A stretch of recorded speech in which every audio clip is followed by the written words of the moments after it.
जसविंदर कौर जी बठिंडा से। वाहिगुरू जी का खालसा वाहिगुरू जी की फतेह जी। गुरु जी, अकाल पुरख और धन श्री गुरु ग्रंथ साहिब की कृपा से इस जन्म का उद्धार करने के लिए हमें साधु संग प्राप्त हुआ। गुरुवाणी की कृपा से और संतों के मार्गदर्शन से नाम सिमरन हो रहा है। जैसे जैसे आगे बढ़ने लगे हैं, अंदर के अवगुण और विकारों के हृदय को बहुत व्याकुल करने लगे। इतने अवगुण हैं कि बता नहीं पा रहे थे और नहीं, बहुत कई जलन हो रही कई है। बार सत्संग में अगर आप श्रवण किए हो तो बहुत सुंदर तरीके से सहज में वर्णन हुआ है। देखो, जब हम विषयों का सेवन करते हैं और भगवत विमुख रहते हैं, तब हमारा जो मन है उन सबको कवर करता रहता है। वो संस्कार दुर्वासनाएं हमारे मन में जमा होती रहती है। देखो, आजकल छोटी सी चिप होती है, बोले 350 घंटे का प्रोग्राम इसमें है, इसमें इतने हजार गाने भरे हैं। छोटी चिप होती ना, ये भगवान के द्वारा बनाया हुआ मन एक चिप है, जिसमें एक जन्म के नहीं, जब से सृष्टि हुई तब तक के संस्कार उसमें भरे हैं। अब भजन जब शुरू हुआ, अब वो सब सामने आ रहे हैं। तो अनेक जन्मों में बहुत सी गंदी आदतें, बहुत से गंदे आचरण, बहुत से क्रूर कर्म अज्ञान के द्वारा हमसे हुए हैं। अगर ना हुए होते तो अब तक हम मुक्त हो गए होते। तो अब हम जब भजन करना शुरू करते हैं, तो अब हमें मन को क्या करना है? खाली करना है, निर्मल करना है। भगवान कहते हैं, निर्मल मन जन सो मोहि पावा, मोहि कपट छल छिद्र न भावा। अब ये संस्कार दुर्वासना मम सदा परिकर्षयन्ति, दुर्वासनाएं हमारे मन में भरी। तो जब हम गुरुवाणी का गायन करते हैं, गुरु प्रदत्त नाम जप करते हैं, साधन में बैठते हैं, तो अब वो हमको निकलते दिखाई देते हैं। खाली हो रहा है, खाली हो रहा है। तो उसको निकलना ना जानने के कारण लगता है पहले इतना गंदा चिंतन नहीं था जितना अब होता है।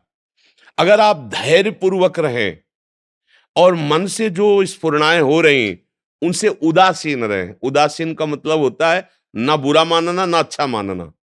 अगर बुरा माना तो द्वेष हो गया, अच्छा माना तो राग हो गया। दोनों में टिक जाएगा वो संस्कार जो निकल रहा है। और उदासीन, राधा राधा, ये जो आप जप रहे हैं वो बराबर जप रहे हैं, देख रहे हैं, निकल रहा है, निकल रहा है। एक दिन देखेंगे कि स्फुरना ही खत्म हो गई, हृदय शांत हो गया, निर्मल हो गया। अब अगर सत्संग ना मिले तो उपासक को इसका स्वभाव है मन का व्यथन, ऐसा मथित करता है, व्याकुल करता है, चाहे आने में हो चाहे जाने में हो। बुरा आदमी आएगा भी तो जलाएगा, दुख देगा, और जब निकलेगा तब भी दुख देगा। उसका काम ऐसा ही है, मिलने के समय दुख देगा और जाने के समय भी दुख। तो बुरी जो वृत्तियां हैं वो जब निकलती तो ऐसे थोड़ी, वो हृदय को मथती हैं, तब निकलेगी। कोई अब 10 साल से तुम्हारे घर में रह रहा हो, तुम ऐसे प्रेम से कहोगे चला जाएगा क्या? आप तुम्हारे को डंडा उठाना पड़ेगा, शासन, सरकारी शासन लो। अब हमारे पास सरकारी शासन गुरुवाणी है, गुरु प्रदत्त नाम है। अब मन पे डंडा पड़ रहा है, उसमें जितने रहने वाले विकार सब सामने निकल निकल के भाग रहे हैं। साधक घबरा रहा है कि इतनी गंदी चिंतन, इतनी गंदी वृत्ति, इतनी गंदी बात तो पहले नहीं थी जब से भजन शुरू किया था। अगर आप उसे वर्तमान में आता हुआ स्वीकार करके उसके अनुसार चल देंगे तो भ्रष्ट हो जाएंगे, और अगर टिके रहे गुरु कृपा से, वो एक ऐसे निकलते जाएंगे। शांत चुप रहो, किसी से कहो मत, उनकी सत्ता नहीं है, उनकी सत्ता मत दो कि हमारे अंदर ये वृत्ति आ रही है, हमारे अंदर ऐसी गंदी बात, बिल्कुल नहीं, उनकी सत्ता नहीं है, वो असत है। भगवान कह रहे हैं, मात्रा स्पर्शास्तु कौन्ते शीतोष्ण सुख दुखदा आगमा पाइनो अनित्यास्तास तितिक्षस्व भारत। तू सह, चुप रह, ना दोस्ती कर उस वृत्ति से, ना दुश्मनी कर। वो निकल रहा है क्योंकि नाम चल रहा है, मंत्र चल रहा है, गुरु कृपा से शास्त्र स्वाध्याय हो रहा है, सत्संग हो रहा है, संयम से रह रहे हो। अब आ नहीं सकता कोई, पहरा लगा हुआ है नाम का। नाम पहारू दिवस निशी, रात दिन नाम का पहरा। गंदे विकार कैसे घुस सकते? तो है कौन जो पहले से घुसे थे, अब वो निकल रहे हैं। जैसे दरवाजे में आने वाला और जाने वाला दोनों को दिखाई देता है ना, तो अब ये जाने वाले पर हम जान नहीं पाते कि जा रहे हैं। ये हमारी तरफ ही मुख किए होते तो लगता है आ रहे हैं, और इसी कारण साधक घबरा जाता है, यार मन में ऐसी गंदी बात क्यों आ रही, हम तो भगवत मार्ग के पथिक है। आ नहीं रही, जा रही, जाने दो, चुपचाप जाने दो। अरे एक बार चला जाता वही काम लाखों बार, तो लाखों बार उसमें भरा हुआ है मैसेज, लाखों मैसेज उसी के हैं काम के, वो धीरे धीरे धीरे धीरे डिलीट होते चले जाए। मन निर्मल हुआ परमात्मा साक्षात्कार हो गया। तो इसमें घबराने की जरूरत नहीं है, धैर्य की जरूरत है, बताने की जरूरत नहीं है और मानने की जरूरत नहीं है। मेरे में ये गंदी वृत्ति है, मानने की जरूरत नहीं है। मैं ना कभी गंदा था ना कभी गंदा होऊंगा। मन ने हमें तदात्म करके गंदे आचरण करवाए। आज गुरुवाणी की कृपा से ये समझ में आ गया कि मन अलग है, हम अलग हैं। ये तन अलग है, मन अलग है, हम अलग हैं।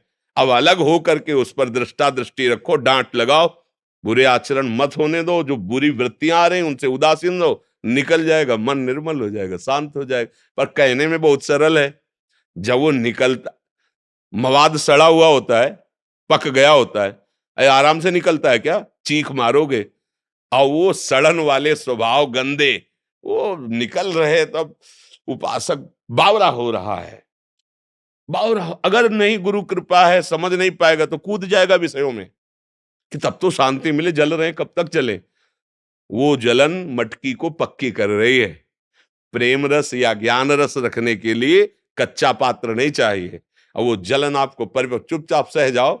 सहत सहत बाढ़े भगति, जो सह गया। अगला श्लोक है गीता में, इसी श्लोक के बाद, यम ही न व्यथ्यन्ते ते पुरुषम पुरुषर्षभ शम दुखा सुखा धीरम स्वमृतत्वाय कल्पते। इनकी वेदनाओं से जो विचलित नहीं होता, व्यथित नहीं होता, वही परम पद में आरूढ़ हो जाता है, वही फतेह को प्राप्त होता है। बस अपने वृत्ति को समझिए, वो निकल रही है, आ नहीं रही है। और किसी से कहिएगा मत, आप भी स्वीकार कीजिएगा मत।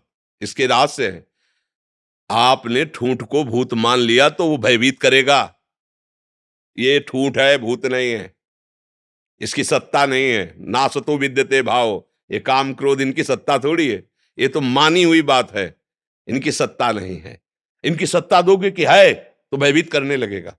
है ही नासतो विद्यते भाव, इन असत भावों की कोई सत्ता नहीं। ये आने जाने वाले, ये बराबर रहते हैं क्या? अभी हैं, थोड़ी देर बाद नहीं, थोड़ी देर बाद मन प्रसन्न, थोड़ी देर बाद मन कामी, थोड़ी देर बाद मन क्रोधी। इसी को एक रस में लाना है, घसीट करके।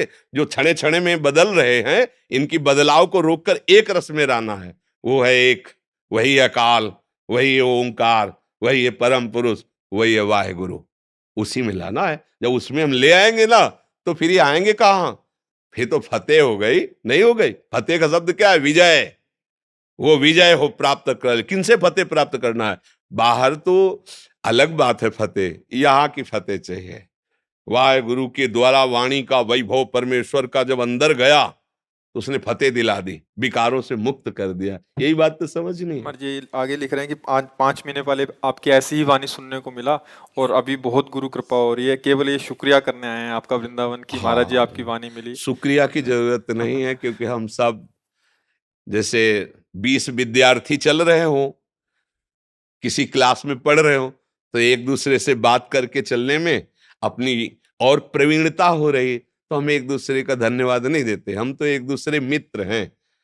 अपने गुरु प्रदत्त लक्ष्य पर पहुंचने के लिए हम सब मित्र हैं। एक दूसरे से बोधयंता परस्परम बात करके और निखार अपनी बुद्धि को लाते हैं और चलते हैं गुरुदेव के चरणों में, उस परमेश्वर के चरणों में। तो धन्यवाद की तो जरूरत है नहीं, क्योंकि हम सब एक ही घर के, एक ही परमेश्वर के उपासक हैं और एक ही मित्र हैं। उसी के पास चल रहे, तो यात्रा कैसे कटती है? वार्ता करते करे तो यात्रा बहुत जल्दी कट जाती, नहीं? अकेले चले तो कितने किलोमीटर रह गए, कितना बड़ी परेशानी, और बातचीत में कई किलोमीटर निकल गए पता नहीं चलता।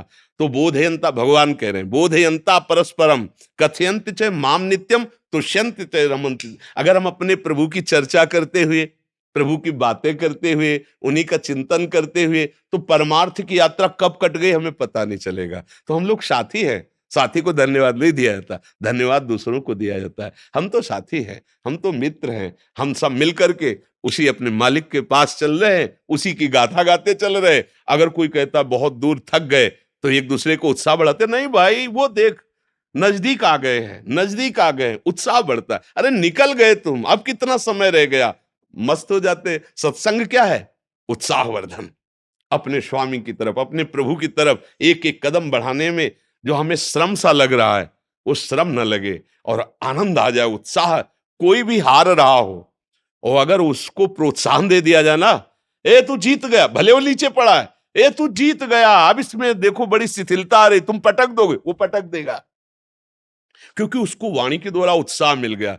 ऐसे ही काम क्रोध आदि हमको दबा रखे हैं, और जब गुरु वाणी संत वाणी हम सुनते तो हमारे अंदर बल आ जाता है, यार निकल गए, कह रहे निकल जाओगे निकल जाओगे, फिर हम उनको एक दिन परास्त कर देते हैं। तो हम सब आपस में मित्र, धन्यवाद के पात्र, नमन के पात्र गुरुवाणी है, गुरु ग्रंथ साहब हैं, गुरु प्रदत्त नाम है, धन्य है जो हमें वो नाम मिला जिसके बल से हम चल रहे। हम सब यात्री हैं, तो एक दूसरे मिलकर उनकी वार्ता करते हुए चलते, इसमें धन्यवाद की कोई जरूरत ही नहीं।